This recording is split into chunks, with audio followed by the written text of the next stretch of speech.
Sosial şəbəkələr təkcə fikir mübadiləsi üçün yaradılmış meydan yox, həm də təhqir və aqressiyanın toplaşdığı bir məkana çevrilib. Bir-birini tanımayan insanlar bir neçə saniyədə heç bir tərəddüd etmədən qarşı tərəfin şəxsiyyətinə toxunur, onu alçaldır, hədəfə çevirir. Bu vəziyyət artıq təkcə etik pozuntu deyil, hüquqi məsuliyyət yaradan real problemdir. Biz də bugün sosial şəbəkələrdə artan aqressiyanın səbəblərini araşdırmışıq. Bu atmosferi yaradan istifadəçilərdir, yoxsa qəsdən bu cür başlıqlar yazan səhifələr?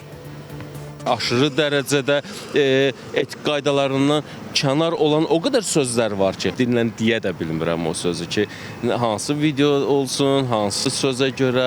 Sosial şəbəkələrdə paylaşılan hər hansı şəkil, video istifadəçinin xoşuna gəlmədi, yaxud fikri ilə razılaşmadı, həmin an söyüşəl atır. Hər hansı xəbər xoşuna gəlmədi, təhqiramiz ifadələrə yol verir. Hətta ən pisi də odur ki, bəzən paylaşan səhifələr bilərəkdən xüsusi başlıqlar seçir ki, hər kəs rəylərdə təhqirə, söyüşə yol versin, onlar da əlavə izlənmə qazansın. Bir kliklik emosiyanın arxasında isə bəzən bir insanın taleyi dayanır. İnsanların özünü bunu anlaması məsələsi hələ ki bugün real görsənmir. Misal üçün, bir insan ailəsində insanların toplaşdığı yerdə işlədə bilmədiyi sözü sosial mediada işlədirsə, bu əslində bir mənəvi aşınmanın da göstəricisidir. Və buna da qarşı mütləq şəkildə biz müəyyən addımlar atmalıyıq və tədbirləri görməliyik ki, bu hallar baş verməsin. Ümumiyyətlə, gələcəyə doğru bu istiqamətdə halların daha da biz artacağını görəcəyik. Təbii ki, ictimaiyyətin böyük hissəsi bu davranışlara biganə deyil. İctimai qınaq var, reaksiya var. Amma o da yalnız müəyyən yerə qədər təsir edir. Çünki aqressiya bir şərhlə başlamır. Bir nəfər təhqir yazır, ardınca digərləri də qoşulur və nəticədə kütləvi təhqir dalğası yaranır. Bu da problemin daha da böyüməsinə səbəb olur. İnsanların öz mədəniyyətindən irəli gəlir, öz səviyyəsindən irəli gəlir.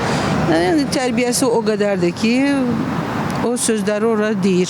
Orada desə bekarçılıqdan bilmir nə eləsin. Telefon əlində hamı eyni istiqamətdə yönəlir. Bizim qabağımıza bugün kommentlərdə, postların altında çoxlu belə bir sorğular, çoxlu bir aqressiya çıxır. Bir nəfər yazır, ondan sonra daha çox insanlar yazır və biz belə nümunə göstərməməliyik. Cinayət Məcəlləsinin 147-ci və 148-ci maddədir, böhtan və təhqir və bunlara əsaslanaraq cinayət məsuliyyətinə şəxsləri cəlb eləmək olar. Artıq bundan başqa da daha əgər yüngül formada keçirirsə, İnzibati Xətalar Məcəlləsi ilə bu tənzimlənir. Vəkil Vüsalə Muradxanlı deyir ki, təhqir və böhtanın qarşısını almağın ən vacib yolu susmamaqdır. Əgər kimsə sosial şəbəkədə alçaldılıbsa, şantaja, təhqirə məruz qalıbsa, mütləq şəkildə hüquq mühafizə orqanlarına müraciət etməlidir. Cinayət məsuliyyəti deyəndə biz nəzərə almalıyıq ki, bu artıq azadlığın məhdudlaşdırılması da cəza növü kimi tətbiq oluna bilər. Bundan başqa cərimə də var orada, islah işləri də var orada.